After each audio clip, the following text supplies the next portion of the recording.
Okay, हम live हैं। Okay sir. Okay, तो वेलकम पंखुड़ी, आपका थैंक यू। स्वागत है। और सबसे पहले तो मैं आपको बधाई देना चाहूँगा कि आपने बहुत ही मतलब पहले ही प्रयास में, शायद है ना आपका ये यस पहला सर। प्रयास है जी। उत्तर पहले प्रदेश। प्रयास में आपने सफलता प्राप्त की, तो थैंक यू। बहुत बहुत आपका मतलब शुभकामनाएं मेरी तरफ से, द कोर परिवार की तरफ से, और वो सभी एस्पिरेंट जो आपका सुन रहे हैं उनकी तरफ से। थैंक यू तो सर। मैं सबसे पहले चाहूँगा कि आप उनसे अपने थोड़ा सा परिचय बता दें। Yes sir. मेरा नाम पंखुड़ी जैन है और ये मेरा यूपीपीएससी का फर्स्ट अटेम्प्ट था और मेरा selection district social welfare officer की पोस्ट के लिए हुआ है। ओके, तो अभी आपका जो मतलब नेटिव प्लेस कहाँ है, यूपी से है या बाहर से हैं आप? सर मैं यूपी से ही हूँ, नोएडा से। ओके, तो आपका चूंकि पहला प्रयास था, तो ऑप्शनल क्या चूज किया आपने? एंथ्रोपोलॉजी। एंथ्रोपोलॉजी। ओके, तो अभी चूंकि कोविड का टाइम चल रहा है ना, तो यस और सर। आपका भी प्रिपरेशन मुझे लगता है कि शायद एक साल कुछ पहले आपने स्टार्ट किया होगा तैयारी। सर मैंने 3 to 4 years पहले स्टार्ट कर दिया था। ओके। मैंने बिगिनिंग में कुछ यूपीएससी के अटेम्प्ट्स किए, ओके। लेकिन उसमें सफलता नहीं मिली, तो मैंने इस यूपीपीएससी का अटेम्प्ट दिया था और वो मेरा ओके, फर्स्ट अटेम्प्ट था। तो ये जो फर्स्ट अटेम्प्ट का क्या अनुभव रहा, आप सबसे पहले बताइए हमें। सर फर्स्ट अटेम्प्ट का अनुभव ये था कि स्टार्टिंग में आइडिया नहीं था, क्योंकि यूपी का पैटर्न थोड़ा बहुत अलग होता है यूपीएससी से, स्पेशली हम्म। प्रीलिम्स में। उसमें थोड़े फैक्चुअल क्वेश्चन ज़्यादा होते हैं और हम्म। सीसैट का पैटर्न भी डिफरेंट होता है, तो मुझे प्रीवियस ईयर क्वेश्चंस काफ़ी स्टडी करने पड़े और अपनी हम्म। स्ट्रैटेजी उसी हिसाब से डिसाइड करनी पड़ी। हम्म। फिर मेंस में भी मुझे ऐसे ही करना पड़ा। तो मेंस की जो स्ट्रेटजी है वो यूपीएससी से कितना डिफरेंट देखती है आप यूपीपीसीएस का?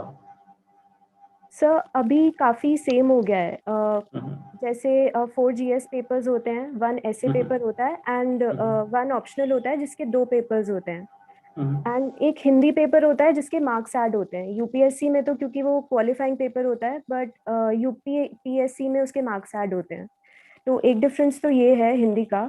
एंड सेकेंडली यूपी में यूपी से रिलेटेड क्वेश्चंस आते हैं मेंस में, तो हमें यूपी के बारे में थोड़ा जानकारी होना ज़रूरी है। जो भी एस्पिरेंट हमें सुन रहे हैं, उनसे रिक्वेस्ट है कि आप अपना क्वेश्चंस मुझे छोड़ सकते हैं कमेंट्स बॉक्स में। मैम आपके सवाल का बिल्कुल जवाब देंगी। कोई भी आपका सवाल है तैयारी को लेकर या कुछ पूछना चाहते हो, तो आप एकदम बेहिचक पूछ सकते हो। सवाल है ना, हम मैम को फॉरवर्ड करेंगे, आपको बताएंगे। ओके, पंखुड़ी जो जो मेरा अगला क्वेश्चन है कि एक जो कोविड का टाइम चल रहा है, तो इसमें यस। एक बड़ी समस्या आ चुकी है कि ऐसे अभ्यर्थी जो मैक्सिमम क्या हमारा जो अप्रोच होता है वो ऑफलाइन का है। हम यस। शुरू से अभ्यस्त हैं कि मतलब क्लासरूम है, सामने टीचर पढ़ा रहे हैं, हमें डाउट है हम उनसे पूछें या पर्सनल मिल लिए। अब अचानक से एक ऐसा परिवर्तन आया, हालांकि ये एक कह सकते हैं परिवर्तन था, पहले ऑनलाइन की चीजें बढ़ रही थी, लेकिन अचानक से ऐसा परिवर्तन आया है कि हमें पूरा स्क्रीन पे पढ़ाई करनी पड़ रही है एक तरीके से। Yes sir. तो इसके लिए मेरे ख्याल से सभी लोग शायद कंफर्ट नहीं है। तो आप कैसे कंफर्ट में थी पहले से, या फिर जो नए लोग आ रहे हैं उनको आप इस चीज को लेकर क्या कहना चाहेंगे? सर स्टार्टिंग में मुझे भी थोड़े इश्यूज हुए थे, क्योंकि हम्म। एकदम से पूरा शेड्यूल चेंज हो गया था। और हम्म। इससे पहले मैं हॉस्टल में रहती थी, हम्म। तो हॉस्टल में क्योंकि एक ग्रुप था, स्टडी ग्रुप, उनसे डिस्कशंस होते रहते थे, तो पढ़ाई अच्छी होती थी एंड डेली कोचिंग में टेस्ट होते रहते थे। बट लॉकडाउन के बाद एकदम ही घर पे पढ़ना पड़ा, तो स्टार्टिंग में थोड़े इश्यूज हुए कंसंट्रेशन के, लेकिन धीरे धीरे मुझे लगा कि ये अच्छा ही हुआ एक तरह से, क्योंकि कोई डिस्टरबेंस नहीं होती थी, घर पे कोई आता जाता नहीं था हम्म। एंड ऑनलाइन सब कुछ अवेलेबल था। टेलीग्राम पे ऐसे बहुत सारे ग्रुप्स थे जिसपे स्टडी मटेरियल सारा अवेलेबल था एंड यूट्यूब पे क्लासेस भी मिल जाती थी अगर कोई चाहिए होती तो। हम्म। अच्छा, अभी एक जो अगला सवाल है मेरा कि एक तरीके से आप यूपीएससी की तैयारी कर रही थी और वहां से आपने एक तरीके से मूव किया, एग्जाम दिया यूपीपीसीएस का। अब यस। ऐसे बहुत सारे अभ्यर्थी का मुझे लगता है लगभग सभी लोग हैं जो दोनों एग्जाम को साथ में देते हैं। तो यस। इसमें कैसे एक सामंजस्य यानी अंडरस्टैंडिंग हम करें? Yes sir. Sir books sources equal दोनों के सेम होते हैं। हम्म। जैसे पॉलिटी के लिए हमको लक्ष्मीकांत पढ़नी है, हिस्ट्री के लिए हमें हिस्ट्री की एनसीईआरटीज एंड स्पेक्ट्रम पढ़नी है, करंट अफेयर्स दोनों के सेम होते हैं। तो यूपी के लिए हमें सिर्फ यूपी के बारे में एक बुक पढ़नी है। एक बेसिक जानकारी होनी चाहिए कि उत्तर प्रदेश में क्या होता है, कितने जिले हैं, और कौन सी नई स्कीम्स आ रही है उत्तर प्रदेश से रिलेटेड। और थोड़ा सा फैक्चुअल पे ज़्यादा ध्यान देना पड़ता है। तो सिर्फ इतना डिफरेंस है प्रीलिम्स में। और मेंस में भी सिर्फ यूपी के लिए थोड़ा एक्स्ट्रा पता होना चाहिए स्कीम्स के बारे में। रिसोर्स आपने मतलब बेसिकली जो लिया वो ऑनलाइन ही है ना, जो भी वहां से लिया आपने ना? ठीक है, तो वहां पे तो एक समस्या आ रही होगी कि इतने सारे रिसोर्स हैं, अब तो गूगल का जमाना है, गूगल सबसे बड़े गुरु हो गए हैं, लेकिन इतना रिसोर्स है कि सबके बस का नहीं कि हम पता कर सके कि ये वास्तव में हमारे फायदे के लिए। कई बार हम क्या होता है, ज्ञान बहुत बटोर लेते हैं पर यस एग्जाम ओरिएंटेड चीजें नहीं हो पाती है, वो बहुत बड़ी समस्या है। Yes sir. सर इसके लिए मैंने क्या किया था, मैंने प्रीवियस ईयर्स पेपर्स एनालाइज किए थे। बिल्कुल। और प्रीवियस ईयर्स पेपर्स से मैंने एक प्रायोरिटी लिस्ट बनाई थी उन टॉपिक्स की जो उन टॉपिक्स की वेटेज ज़्यादा है। तो मैंने ज़्यादा पढ़ाई नहीं की इस एग्ज़ाम के लिए फ्रैंकली।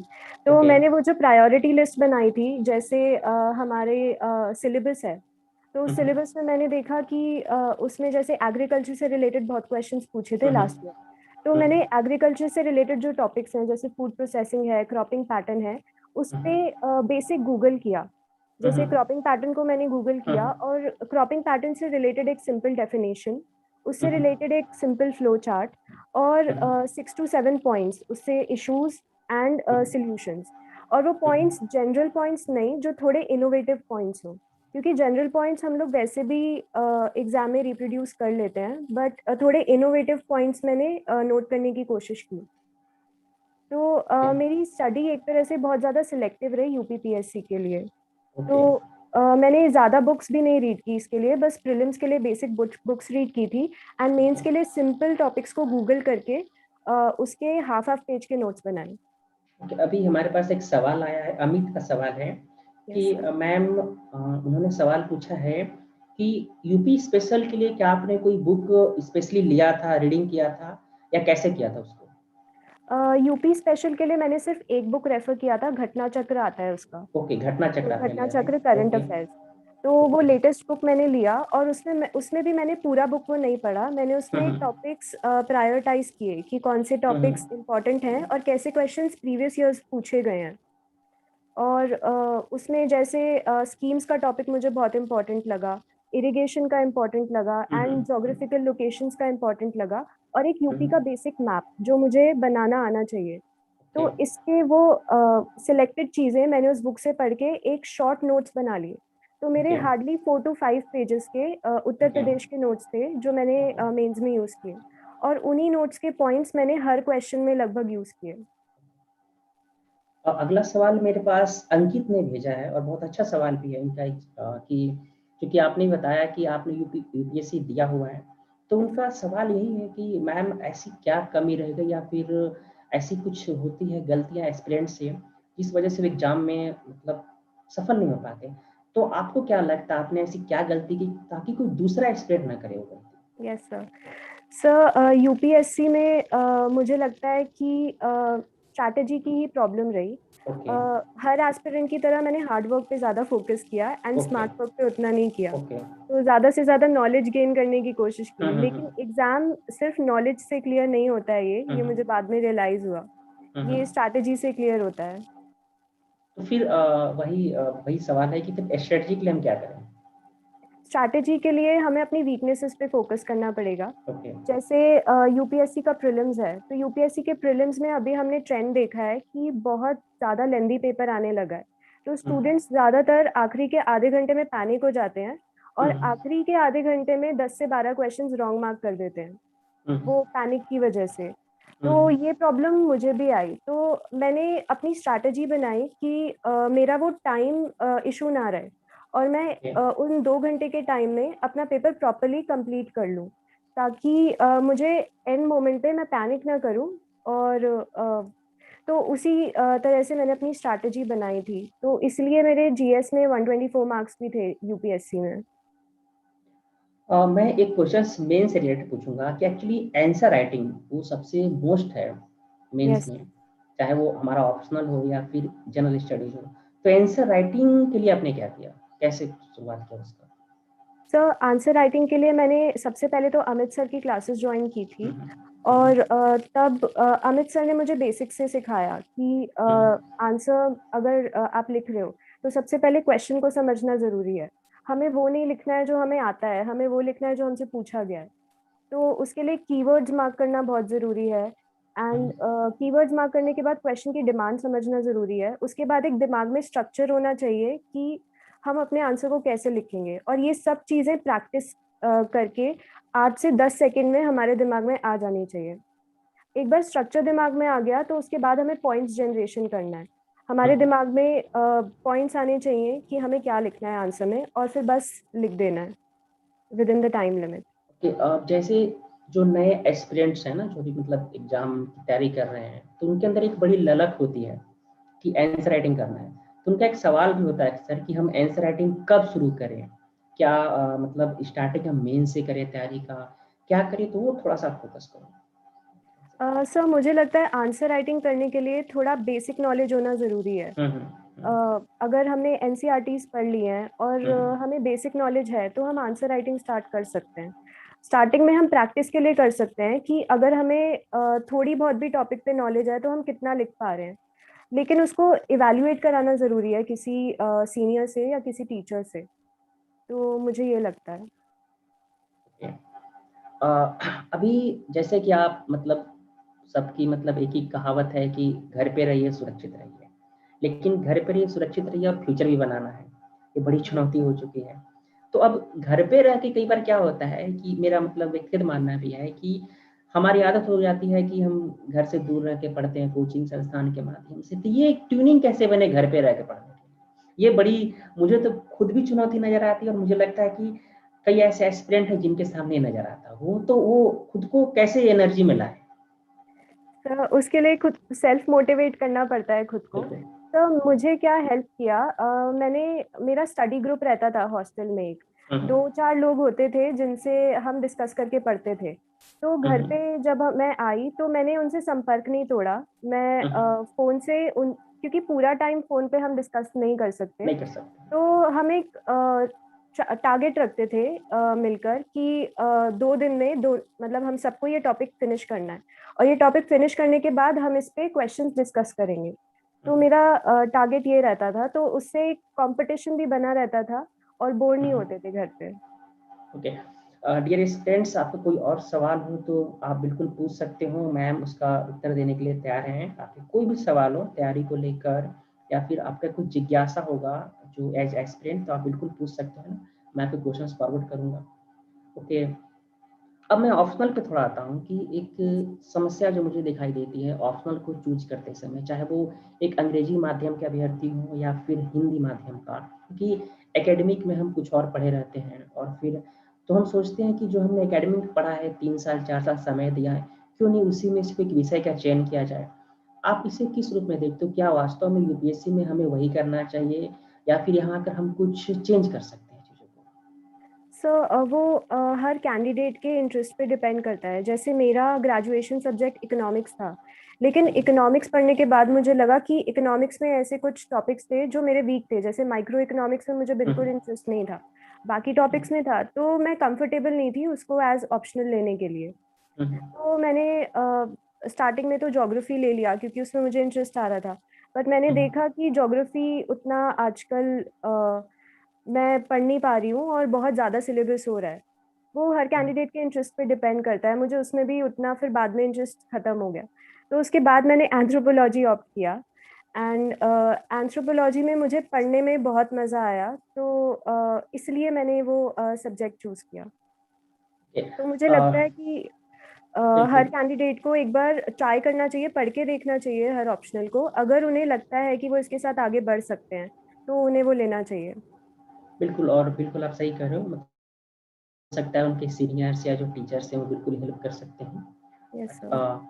अभी आप देखो बहुत यंग हैं, और आप पहले ही प्रयास में अपने मतलब सफलता को चूमा। ऐसे बहुत सारे लोग हैं जो मतलब या तो जो एक शैक्षणिक अर्हता को तो प्राप्त किए हैं, लेकिन जो एक अटेम्प्ट वाली बात होती है, तो स्टेट में तो ऐसा नहीं है पंगा, लेकिन थोड़ा सा एक उनका कॉन्फिडेंस डाउन हो रहा है। ऐसे कई लोग आपको सुन रहे होंगे जो हो सकता है महिलाएं हों, लड़कियां हों जो वर्किंग पे हो या फिर मैरिड हो, ठीक है, तो उनकी एक लाइफ स्टाइल अलग होती है, उनके सामने अलग तरह की समस्या होती है, ठीक है, तो उनसे आप क्या कहना चाहोगे अपने अनुभव के आधार पे? सर, अब मैं यही कहना चाहूँगी कि हार्ड वर्क कभी फेल नहीं होता है, और मेहनत हमेशा काम आती है। बिल्कुल। तो रूटीन जो भी हो, अगर आप कुछ करना चाहते हो, अगर आप में लगन है, तो आप वो कर सकते हो। कभी ना कभी उसका रिजल्ट मिलेगा ही, और बीच में निराशा आती है, लेकिन मुझे बिल्कुल। लगता है कि हमें निष्काम कर्मा को फॉलो करना चाहिए, हमें अपना काम करते रहना चाहिए, फल अपने आप मिल जाएगा, इससे कभी ना कभी तो मिलेगा। कि हमारे पास वंदना जी का सवाल है, और बहुत ही एक कॉमन सवाल है, वो सबके साथ होता है, शायद आपके साथ आपने भी ऐसा महसूस किया होगा कि जैसे जैसे एग्जाम पास आता है, जैसे हम लोग जब 10th का बोर्ड दे रहे थे, तो मेरा भी अपना अनुभव है कि हम पहला बोर्ड एग्जाम तो हम नर्वस हो रहे थे, भले तैयारी पूरी है, हमने सब कुछ पढ़ा हुआ है, अरे पता नहीं कितने मार्क्स आएंगे, क्या होगा। तो यहाँ वही सवाल है कि जैसे जैसे एग्जाम आता है, हम नर्वस होते चले जाते हैं, लगता है यस, जैसे हम सब कुछ भूल रहे हैं या सब कुछ यस भूल चुके हैं। तो आप इस चीज को कैसे देखते हो? सर, मुझे लगता है ये सबके साथ होता है, ठीक और है। ये एक ह्यूमन टेंडेंसी है, हम इससे बच हम्म। नहीं सकते। हम्म। लेकिन इसको थोड़ा कम कर सकते हैं प्रैक्टिस से। अगर हमारी प्रैक्टिस, अगर हम बार बार प्रैक्टिस करके जा रहे हैं पेपर, हम्म। तो ऐसा होना चाहिए कि हमें अगर नींद में भी पेपर दिया जाए, तो हमारी वही स्ट्रैटेजी रहे, हमें एक स्ट्रैटेजी फिक्स बिल्कुल। कर लेनी चाहिए कि पेपर अटेम्प्ट कैसे करना है। तो उसके बाद हम उतना नहीं घबराएंगे, थोड़ी घबराहट तो होती है। हाँ, मुझे भी लगता है कि जैसे कि हम अपना ज़्यादातर फोकस होता है पढ़ने पर लगाते हैं, यदि हम इस पे भी फोकस करें कि क्वेश्चंस का पैटर्न क्या है, और फिर हमें एक मनोवैज्ञानिक तौर पे किस रूप में उलझाया जा रहा है ऑप्शंस के माध्यम से, यानी कि हमें वो प्रैक्टिस करना चाहिए। यहाँ पे एक सवाल है अंकित का। सवाल ये है कि चूंकि आप जब साक्षात्कार में गई, तो साक्षात्कार में आपसे किस तरह के सवाल पूछे गए? क्या उसमें ऑप्शनल सब्जेक्ट से भी सवाल पूछे गए क्या आपसे? सर, मेरे साक्षात्कार में तो ऑप्शनल से ज्यादा सवाल पूछे गए ओके, पहले। ऑप्शनल ज़्यादा पूछे गए आपसे। यस सर, चेयरमैन ने मुझसे हम्म। ऑप्शनल के बहुत सारे क्वेश्चंस पूछे, लेकिन नॉर्मल इंटरेक्शन था, जैसे अभी आपका और मेरा इंटरेक्शन हो रहा है, तो वैसे ही उनके साथ इंटरेक्शन हो रहा था, ओके। और बहुत कॉर्डियल बोर्ड था। तो पहले ओके। ऑप्शनल के पूछे, उसके बाद उन्होंने सिचुएशन बेस्ड मुझसे क्वेश्चंस पूछे कि अगर आप एसडीएम लग गए तो आप कैसे कैसे काम करेंगे। ओके। ऐसे क्वेश्चंस उन्होंने मुझे सिचुएशंस दिए, और उसके बाद उन्होंने थोड़े बहुत सब्जेक्ट पे क्वेश्चंस पूछे, जैसे ज्योग्राफी एंड कॉन्स्टिट्यूशन। ओके। आपका इंटरव्यू लगभग कितने मिनट चला? Sir, around 20 to 25 minutes। Okay. तो जब आप इंटरव्यू आपने दिया, तो उस समय आपको जब वहां से निकले तो आपने क्या महसूस किया? आपको लगा था कि फाइनल मेरा हो जाएगा, या फिर नर्वस थे कि पता नहीं क्या होगा? सर, मैं नर्वस थी कि पता नहीं क्या होगा, लेकिन मेंस मेरा थोड़ा अच्छा गया था, तो मुझे थोड़ा सा कॉन्फिडेंस था कि शायद मेंस की वजह से और क्लियर हो सकता है, क्योंकि ऑप्शनल के क्वेश्चंस में मेरी थोड़ी ग्रिलिंग हो गई थी इंटरव्यू में। ओके। ओके। ओके। क्या करेंट से रिलेटेड, जैसे आपने बताया कि इंटरव्यू में आपसे एक तो सिचुएशन बेस्ड क्वेश्चंस पूछे गए, फिर आपके ऑप्शनल से भी बेसिक क्वेश्चंस पूछे गए, आपने जैसा बताया, क्या ऐसे समसामयिक मुद्दों पे आपसे राय जानने की कोशिश की गई? यस सर, इलेक्शंस पे कुछ क्वेश्चंस थे, क्योंकि अभी हम्म। इलेक्शंस बहुत चल रहे हैं उत्तर प्रदेश में भी और बाकी स्टेट्स हम्म। में भी। तो उस हम्म। पे क्वेश्चंस थे बेसिक। ओके। उसमें भी उन्होंने यही पूछा कि इलेक्शंस कौन कंडक्ट करता है, यही ओके। सब। आपके मतलब डैट, जिसे हम यूपीएससी में कहते हैं डिटेल एप्लीकेशन फॉर्म, पर स्टेट पीसीएस में मेंस का जो फॉर्म आप भरते हो, क्या आपके बायोडाटा से कुछ क्वेश्चंस ऐसा पूछा गया? नो सर, मेरे से ऐसे क्वेश्चंस नहीं पूछे अच्छा, गए। ऐसा नहीं पूछे। हाँ। ठीक है। अब यहाँ पे एक सवाल है रिया का।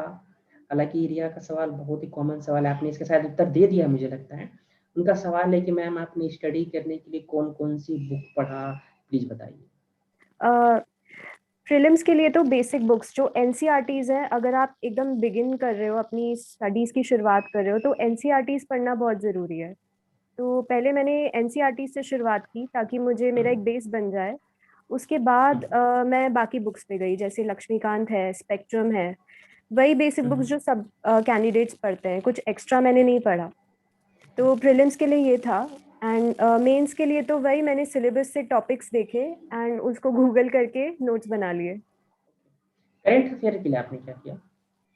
करंट अफेयर्स के लिए मैंने विजन मैगजीन पढ़ी थी, एंड हम्म। अमित सर की क्लासेस भी मैंने ज्वाइन की थी। तो अमित हम्म। सर ने मुझे न्यूज़पेपर पढ़ना सिखाया था, तो जैसे उन्होंने बोला था वैसे ही मैंने न्यूज़पेपर मैं डेली पढ़ती थी एंड साथ में विजन मैगजीन।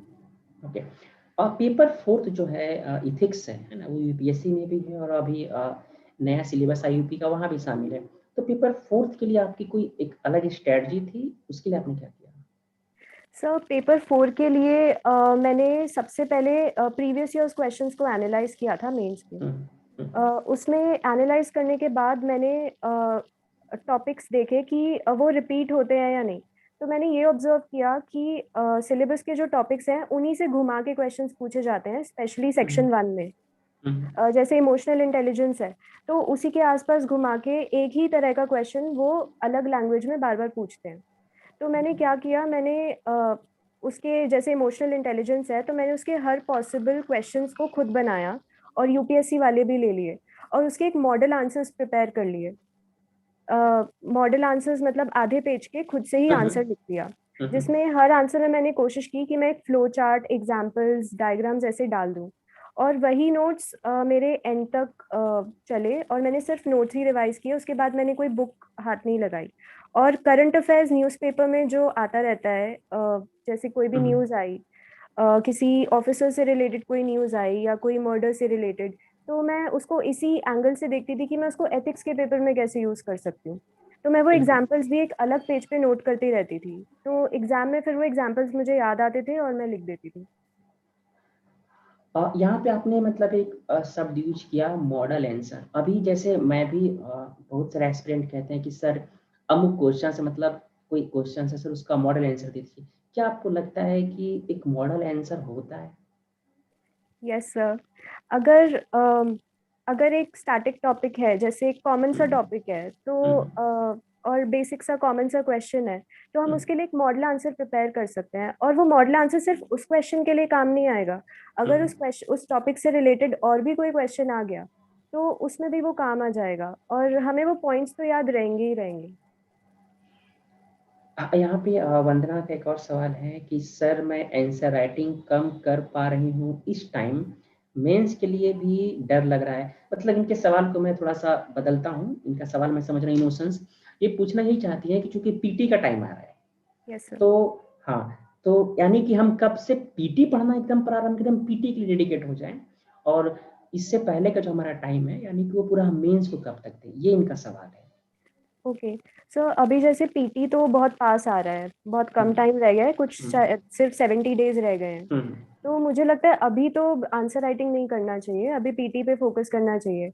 और पीटी देने के बाद अगले दिन से मेंस का रिवीजन एंड आंसर राइटिंग शुरू कर देनी चाहिए, अगर कॉन्फिडेंस है तो। अगर पहली बार पढ़ रहे हैं मेंस भी, तो पहले कुछ मेंस के टॉपिक्स प्रिपेयर कर लेने चाहिए, जैसे GS1 थोड़ा प्रिपेयर कर लिया और फिर हम्म। आंसर राइटिंग शुरू करनी चाहिए ताकि कॉन्फिडेंस आ जाए। अभी एक मैं कुछ आपसे जैसा आपने बताया, तो एक एक तरीके से आपने कहीं ना कहीं आंसर राइटिंग आप लगातार की, इस वजह से आपकी मेंस में बहुत अच्छे अंक है ना। उसके बाद क्या इंटरव्यू के लिए आपने कुछ विशेष तैयारी वगैरह ऐसा कुछ किया? सर इंटरव्यू के लिए मुझे सिर्फ 10-12 दिन मिले थे तैयारी के ओके। लिए, क्योंकि बहुत जल्दी इंटरव्यू इनके स्टार्ट हो गए थे। तो मैंने उसके लिए मॉक इंटरव्यूज ज्वाइन किए थे और मैंने 2 ऑनलाइन और एक ऑफलाइन मॉक इंटरव्यू दिया था। ओके। और मॉक इंटरव्यूज के साथ साथ मैंने बेसिक जो कॉमन क्वेश्चंस इंटरव्यूज में पूछे जाते हैं हमारे डैफ से related, hmm, optional and graduation से रिलेटेड, वो हम्म, क्वेश्चंस मैंने खुद बनाने की कोशिश की ट्रांसक्रिप्ट्स पढ़ के, हम्म। कि क्या पॉसिबल क्वेश्चंस पूछे जा सकते हैं और उनके फिर आंसर्स लिखे और उनको थोड़ा याद किया।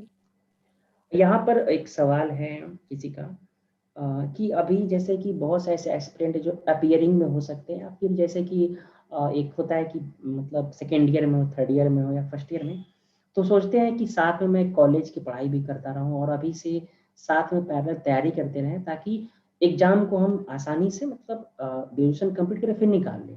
तो क्या ऐसे लोग के लिए कुछ क्या कहना चाहोगे आप? सर मुझे लगता है कि पॉसिबल है, अगर वो मेहनत कर रहे हैं, अगर वो डेडिकेटेड हैं अपनी स्टडीज के लिए और प्लस स्ट्रैटेजिक स्टडी है उनकी, अगर वो हम्म, प्लान करके कर रहे हैं और स्ट्रैटेजी हम्म, बना के कर रहे हैं, तो बहुत ऐसे कैंडिडेट्स हैं जो क्लियर कर लेते हैं अपने कॉलेज से निकलते ही एग्जाम अपने हम्म, फर्स्ट अटेम्प्ट में। हम्म। तो ये पॉसिबल है बहुत इजीली।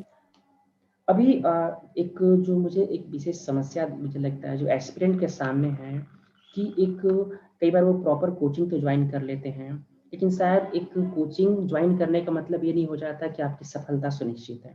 महत्वपूर्ण ये हो जाता है कि आप जिस संस्थान को ज्वाइन किए हैं वो आपके प्रति कितना डेडिकेटेड है और वहाँ गाइडेंस आपको किस रूप में मिल रहा है। यस तो सर। ऐसे बहुत से मतलब अनुभव है मेरे स्टूडेंट्स के माध्यम से कि हमने सर अमुक कोचिंग में एडमिशन लिया, हमें चीज़ें मिला नहीं, उससे बेटर हम सेल्फ स्टडी कर लेते।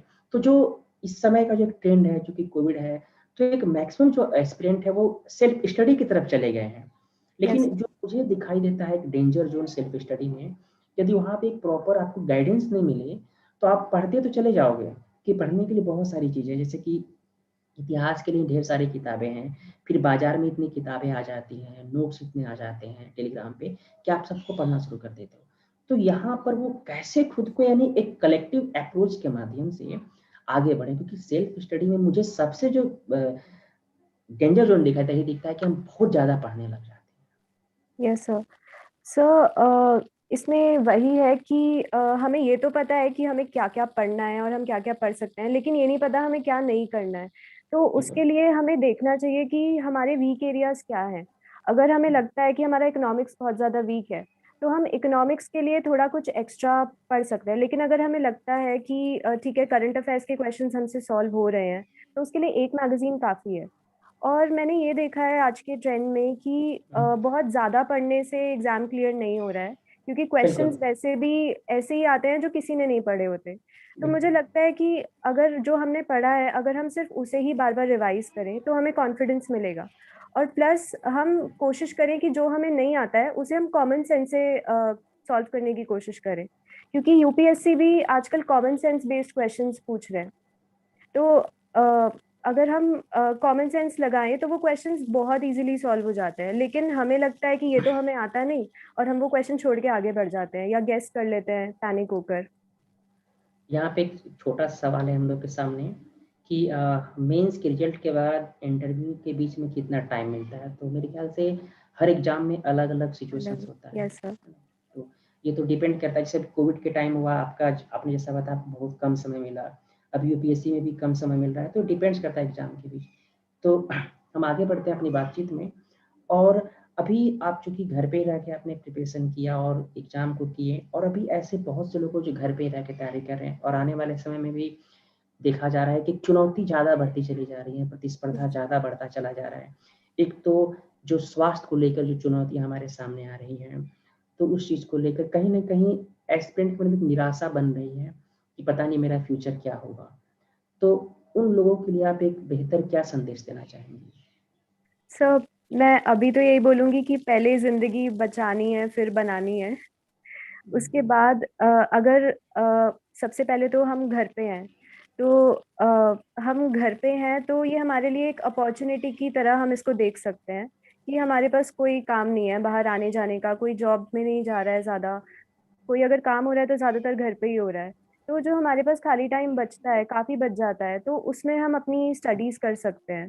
तो अगर हम इसको एक अपॉर्चुनिटी की तरह लें तो बहुत अच्छा लगेगा हमें। डियर स्टूडेंट्स, आपका कोई सवाल हो तो आप बिल्कुल छोड़ सकते हो, नहीं तो हम लगभग अपने इस बातचीत के अंतिम दौर में पहुंच रहे हैं।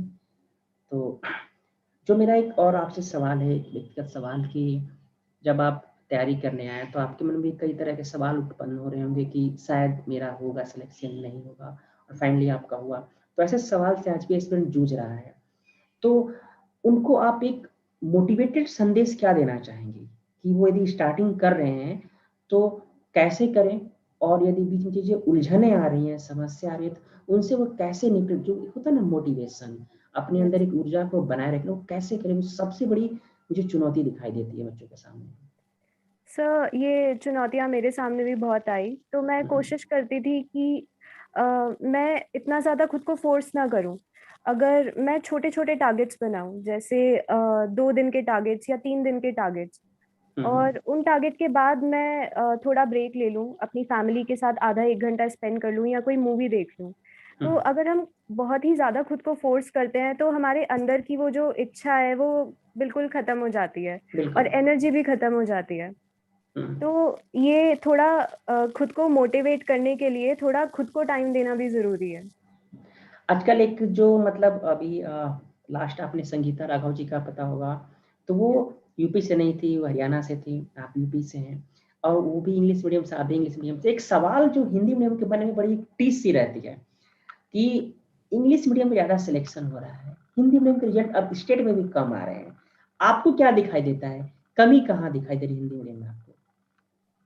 सर मैंने तो देखे हैं बहुत सारे, जब मैं इंटरव्यू के लिए भी गई थी तो बहुत से हिंदी मीडियम के कैंडिडेट्स वहाँ पर मौजूद थे, और मुझे ऐसा महसूस नहीं हुआ कि इंग्लिश मीडियम के ही ज़्यादा थे। तो अ, और यहाँ पे एक सवाल है फिर से हमारे सामने कि जो आयोग है उसने नए मेंस के लिए जो सिलेबस दिया है, क्या उतना पढ़ना काफी है कॉमन फिल्म्स टॉपिक के लिए भी? सर यूपीपीएससी के लिए हाँ बिल्कुल बिल्कुल, उन्होंने उसी की बात किया है। मुझे लगता है जो सिलेबस दिया है उस पे अगर हम स्टिक रहें तो हम अपनी टारगेटेड स्टडी कर सकते हैं, एकदम फोकस स्टडी कर सकते हैं। तो बेहतर होगा कि सिलेबस को हम एकदम सामने रखें, अपने बुक से पहले अपना सिलेबस रखें, उसके टॉपिक्स मार्क करें और सिर्फ उन टॉपिक्स के इर्द गिर्द ही अपने नोट्स बनाएं। उससे बाहर जाने की कोई ज़रूरत ही नहीं है। हम लगभग अपनी बातचीत के अंतिम दौर में हैं, तो आपको एक पुनः मेरी तरफ से बधाइयाँ ढेर सारी, थैंक और यू सर।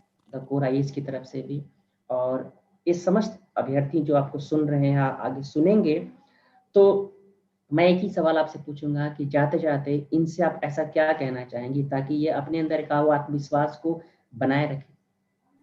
सर मैं यही कहूँगी कि पेशेंस बहुत ज़रूरी है इस एग्ज़ाम में। पहला तो पेशेंस, एंड दूसरा मैं ये एडवाइस करूँगी कि आप रिज़ल्ट के बारे में मत सोचो, क्योंकि रिज़ल्ट जब आना होगा तब आ जाएगा। अगर आप रिज़ल्ट के बारे में सोचोगे तो आपको टेंशन होगी। आप सिर्फ खुद को बेहतर बनाने के लिए पढ़ो, और रिज़ल्ट अपने आप अपने टाइम पे आ जाएगा। तो सर आप सभी का जो भी स्टूडेंट हमें सुन रहे हैं, बहुत-बहुत धन्यवाद। इसके बावजूद आपके यदि कोई सवाल हैं, तो आप कमेंट्स बॉक्स में छोड़ सकते हो मैम, या फिर बाद में आपके उन सवालों का जवाब दिया जाएगा। तो थैंक यू पंकज जैन, आप हमें जॉइन किया, सर ठीक है? आपने हमें इतना कीमती समय दिया, और आप सभी का भी धन्यवाद जो हमें इतनी खूबसूरती से सुन रहे थे। तो थैंक यू वेरी मच। फिर हम एक नई सर सफलता कहानी के साथ मौजूद होंगे। Thank you very much.